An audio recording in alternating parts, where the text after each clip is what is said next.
On les retrouve sur tous les lieux des attentats. Des milliers de fleurs, de messages, de photos, de bougies en hommage aux victimes. Un mois après, l'heure est au tri et au nettoyage. On retire tout ce qui est fleurs fanées et fleurs abîmées qui vont être débarrassées. Toutes les fleurs qui peuvent être réutilisées et réinstallées sont réinstallées par les services de la propreté. Et nous, après, on retire tout ce qui est les mots qui sont en bon état pour les garder et les conserver aux archives de Paris. La mairie de Paris, comme l'ont déjà fait plusieurs villes, a décidé d'archiver et de numériser tous ces hommages.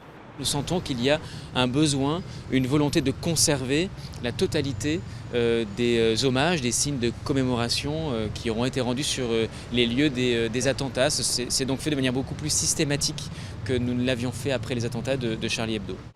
Ce matin, ils sont une dizaine de bénévoles des archives de Paris et autant d'agents de la voirie en face du Bataclan. Un travail inédit et lourd émotionnellement.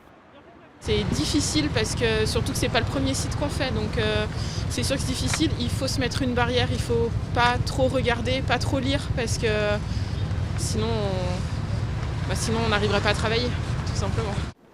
Direction ensuite les archives de Paris.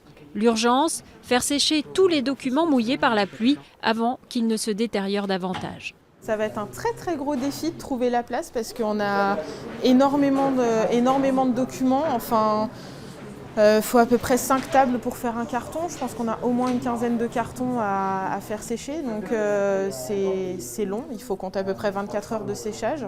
L'archivage va s'étaler sur plusieurs mois. Objectif, rendre ensuite les documents accessibles au public. Les documents originaux pourront être consultés sur place aux archives de Paris, dans la salle de lecture.